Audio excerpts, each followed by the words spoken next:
ఇప్పుడు ఆమెకైతే ఏం పదవులు లేవు. కవితకు తెలంగాణ ప్రజల సమస్యలే నాకు మొదలు అంటూ ప్రజలందరినీ ఏకీకృతం చేస్తూ ప్రభుత్వ విధానమై మాట్లాడుతుంది కదా.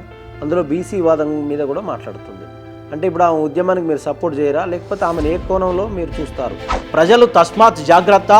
ఎవరి ఆలోచన వెనుక ఎలాంటి కుట్ర దాగి ఉందో, ఎలాంటి మోసం ఉందో, ఈ తడిగుడ్డతో గొంతులు కోసే అటువంటి వాళ్ళను ఇకనైనా నమ్మకపోతేనే తెలంగాణ ప్రజల జీవితాలు బాగుపడతాయని చెప్పి నేను చెప్పదలుచుకున్నాను. అయితే కవితక పోరాటాన్ని మీరు నమ్మట్లేదు. మరి మీరు చేసే పోరాటం ఏంది? మీకున్నటువంటి డిమాండ్స్ ఏంటి అసలు? ఆ డిమాండ్స్ ఏంటి చెప్పండి ప్రజలకు. తెలంగాణలో ఉన్న సంపదను కొల్లగొడుతున్నారు. వాళ్ళు, వాళ్ళ కుటుంబాలు, వాళ్ళ వారసత్వమే, రాజకీయాలే వర్ధిల్లుతున్నాయి.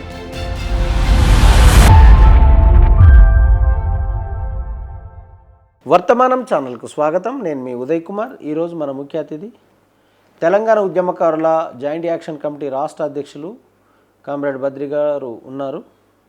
1200 మంది అమరవీరుల నెత్తుటి సాక్షిగా తెచ్చుకున్న రాష్ట్రంలో తెలంగాణ ఉద్యమాన్ని ఉర్రూతగలిగించినటువంటి ఉద్యమకారులకు ఇప్పుడు కాంగ్రెస్ పార్టీ ప్రభుత్వం వచ్చినా కూడా న్యాయం జరుగుతలేనిది అనేది అంశంతో మొన్న సూర్యాపేట మహాసభలు అయితేనేమి, నిన్న కవితక్క మీటింగ్ అయితేనేమి, ఈ నేపథ్యంలో బద్రి అన్న లాంటి వారు ఎందుకు అసలు తెలంగాణ ఉద్యమకారుల పట్ల, అమరవీరుల తల్లుల కుటుంబాల పట్ల ఉండేటువంటి కన్సర్న్తో ప్రత్యేకమైన పోరాటాన్ని నిర్వహిస్తూ ఉన్నారు.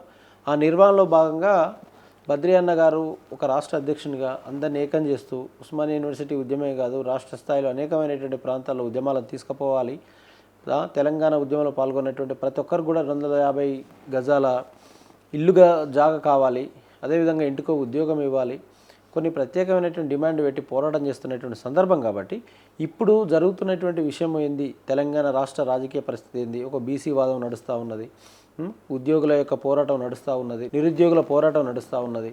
అదేవిధంగా ఈ ఉద్యమకారుల ఆకాంక్షల మేరకు బద్రి అన్న లాంటి వారు ఉద్యమం చేస్తున్నటువంటి సందర్భం కాబట్టి ఒకసారి అతను అడిగే ప్రయత్నం చేద్దాం. నమస్తే అన్నగారు, ఎలా ఉన్నారు? నమస్తే అన్న. ముందుగా వర్తమానం ఛానల్కు ధన్యవాదాలు తెలియజేస్తూ ఉన్నాం. మీరు తెలంగాణ ఉద్యమకారుల జేఏసీ రాష్ట్ర అధ్యక్షులు కదా, అసలు ఇది పెట్టడానికి ప్రధాన కారణం ఏంటి? అసలు తెలంగాణ ఉద్యమం ఏదైతే అమరులు కలలు కన్నటువంటి ఉద్యమ ఆకాంక్షలు ఏదైతే ఉన్నాయో ఆ ఉద్యమ ఆకాంక్షలు నెరవేరలేదు. తెలంగాణ కోసం కొట్లాడినటువంటి, త్యాగం చేసినటువంటి అమరవీరుల కుటుంబాలకు కానీ, ఉద్యమకారులకు కానీ ఎలాంటి ప్రయోజనం జరగలేదు. కాబట్టి తెలంగాణ ఉద్యమకారుల వేదికను ఏర్పాటు చేసి తెలంగాణ ఉద్యమకారుల ఆకాంక్షల కోసం మేము ప్రయత్నం చేస్తూ ఉన్నాం. అదే క్రమంలో నిన్న కవితక్క గారు తెలంగాణ ఆత్మగౌరవ సభ అనేది ఒకటి ఏర్పాటు చేసింది కళామండపంలో అనుకుంటా.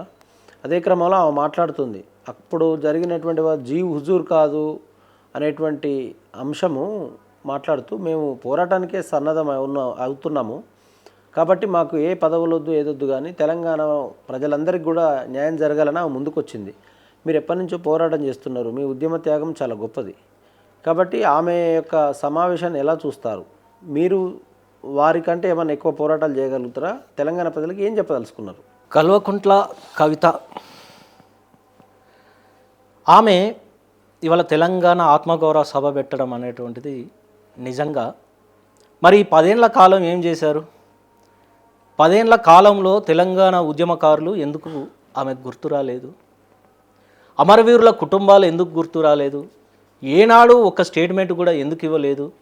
ఇవాళ తెలంగాణ ఉద్యమకారుల పోరాటం ఒకవైపు నడుస్తూ ఉంటే ఆ ఉద్యమాన్ని కూడా క్యాప్చర్ చేయడం కోసం, దాన్ని డైవర్ట్ చేయడం కోసం కొంతమంది తెలంగాణ ఉద్యమంలో ఉన్నటువంటి ఉద్యమకారులను తీసుకొని ఇవాళ మళ్ళీ మేమే నాయకత్వం వహించాలి అంటే తెలంగాణ మా గుత్తాధిపత్యం లేదా మా సొంత ఆస్తి అనుకునేటువంటి పరిస్థితి ఇవాళ కల్వకుంట్ల కుటుంబానికి, కేసీఆర్ కుటుంబానికి ఉన్నట్టుంది. ఇది ఆత్మగౌరవ సభ కాదు, ఆత్మవంచన, నయవంచన అవుతుంది. తెలంగాణ ప్రజలను మరొకసారి మోసం చేయడమే ఆమె ఎత్తుగడ అని చెప్పి మేము భావిస్తూ ఉన్నాం. ఇప్పుడు ఆమెకైతే ఏం పదవులు లేవు. కవితకు తెలంగాణ ప్రజల సమస్యలే నాకు మొదలు అంటూ ప్రజలందరినీ ఏకీకృతం చేస్తూ ప్రభుత్వ విధానమై మాట్లాడుతుంది కదా, అందులో బీసీ వాదం మీద కూడా మాట్లాడుతుంది. అంటే ఇప్పుడు ఆమె ఉద్యమానికి మీరు సపోర్ట్ చేయరా, లేకపోతే ఆమెను ఏ కోణంలో మీరు చూస్తారు? ఇక్కడ ఒక చిన్న సామెత ఉంటుంది, ఒక నక్క వాగ్దానం చేసిందట, ఈసారి నన్ను ఎన్నుకోండి, నన్ను గెలిపించండి, నేను ఇక మీదట ఈ మాంసాహారాన్ని మానేస్తా అని చెప్పి ఒక వాగ్దానం చేసిందట. గొర్రెలు ఇంకా నమ్ముతూనే ఉన్నాయి. మా వాగ్దానం నిజమే అనుకొని ఇవాళ ఉద్యమకారులు కూడా కొంతమంది అటువైపుగా పోతూ ఉన్నారు.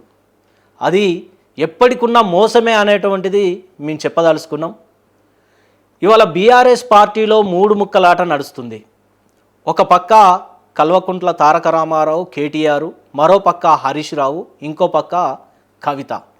అసలు వీళ్ళ ఎత్తుగడ ఏంది అని అంటే, ఈ 10 ఏళ్ల కాలంలో తెలంగాణను బంగారు తెలంగాణ పేరు మీద దోసుకున్నటువంటి బ్లాక్ మనీ ఏదైతే ఉందో దాన్ని వైట్ మనీగా మార్చుకునేటువంటి క్రమంలో ఇవాళ కల్వకుంట్ల కవిత బయటికి వచ్చి వాళ్ళ తండ్రి గారితోటి కేసీఆర్ తోటి ఏదో కొట్లాట జరిగినట్టుగా ప్రజల్ని మభ్యపెట్టి నమ్మించి ఇవాళ మళ్ళీ ఒక కొత్త పార్టీకి అంకురార్పణ చేస్తాము, మొత్తం ఇటు బీసీలను ఎస్సీలను బహుజనులను అందరినీ కూడా కూడగట్టే ప్రయత్నం చేస్తూ ఉంది.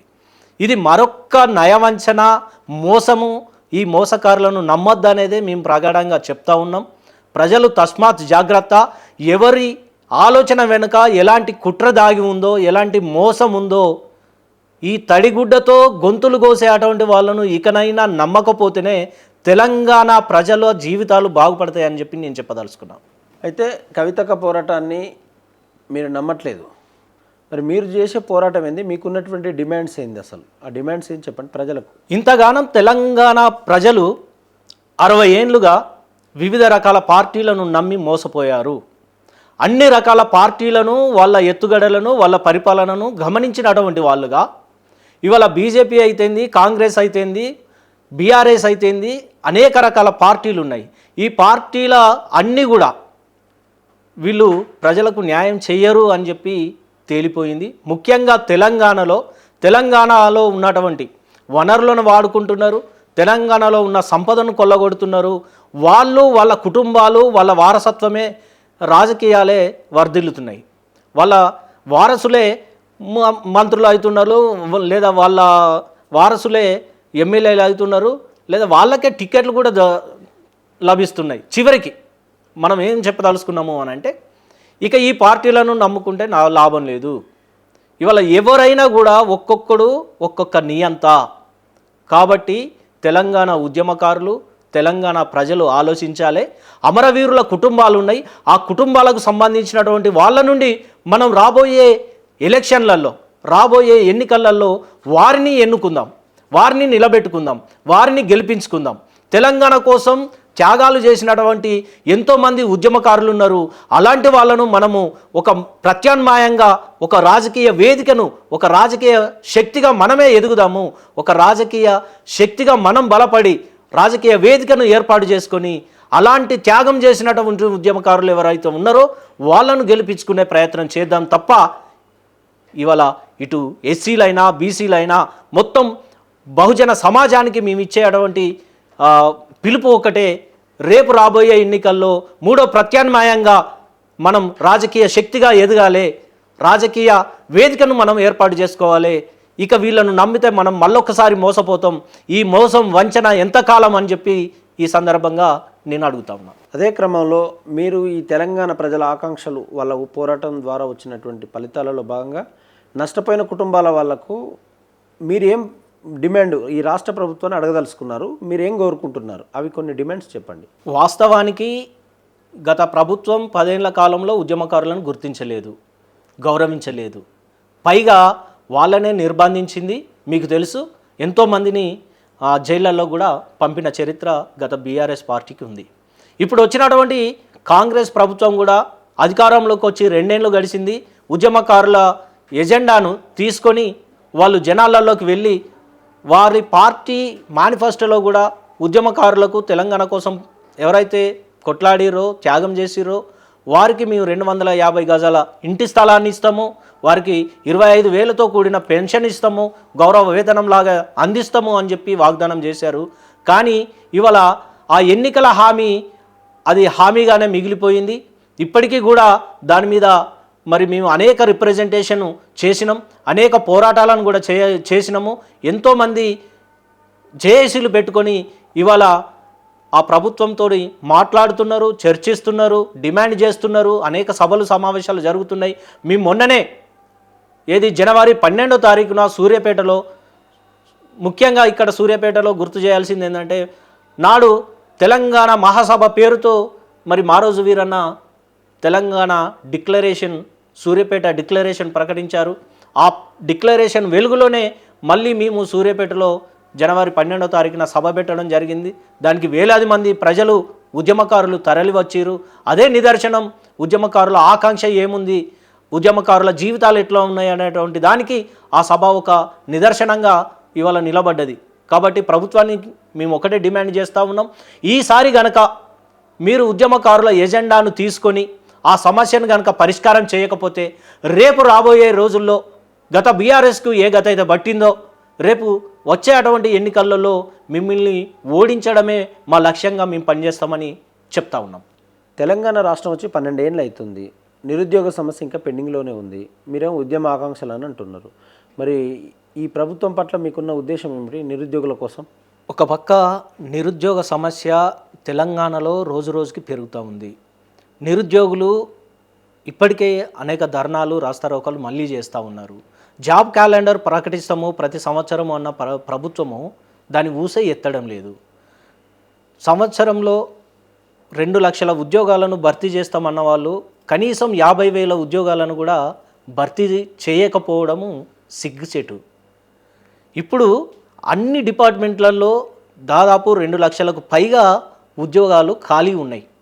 టీచింగ్ అయితేంది, నాన్ టీచింగ్ అయితేంది, గ్రూప్ 1 అయితేంది, గ్రూప్ 2 అయితేంది, అనేక రంగాలలో మొత్తము డిపార్ట్మెంట్లన్నీ కూడా ఖాళీగా ఉన్నాయి. కాంట్రాక్టు ఉద్యోగులతోటి నడుస్తూ ఉన్నాయి.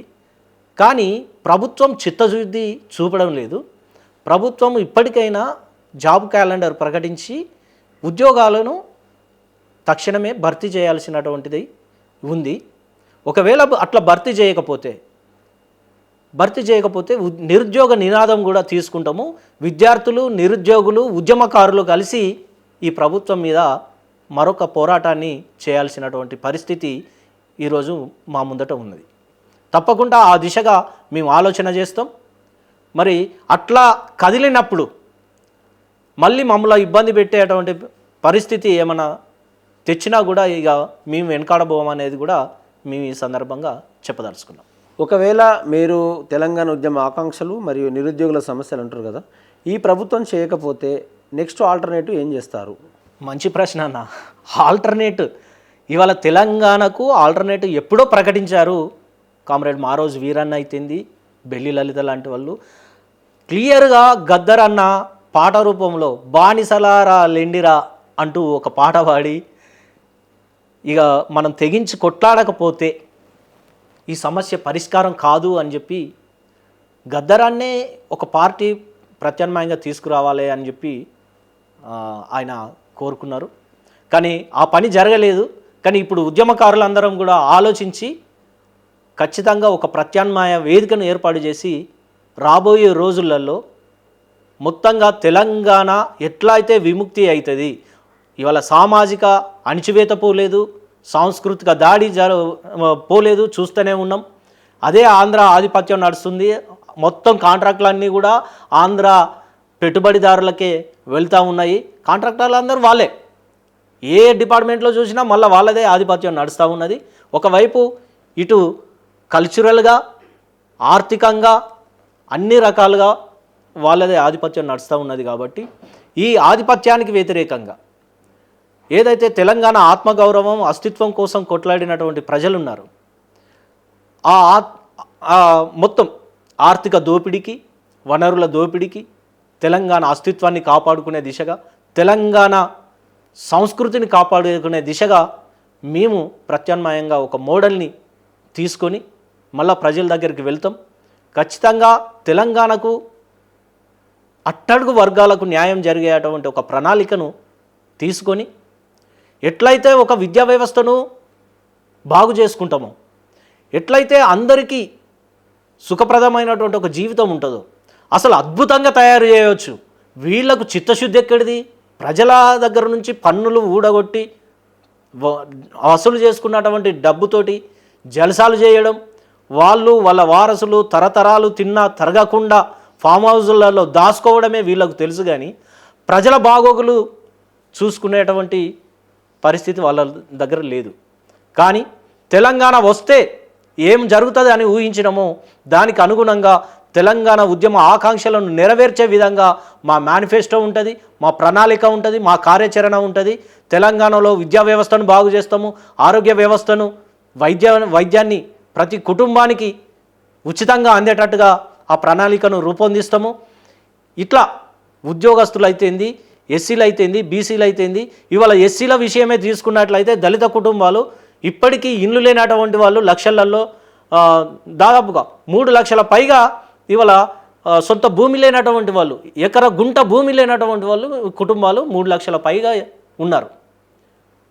ఇటు ఉద్యోగాలు లేక, అటు భూమి లేక, ఇటు వ్యవసాయం చేసుకోలేక, ఎక్కడన్నా పని చేసుకోలేక అసలు ఒక తాగుబోతుల తెలంగాణగా మార్చారు. ఇది అత్యంత హేయమైనటువంటి దుర్భరమైనటువంటి పరిస్థితి.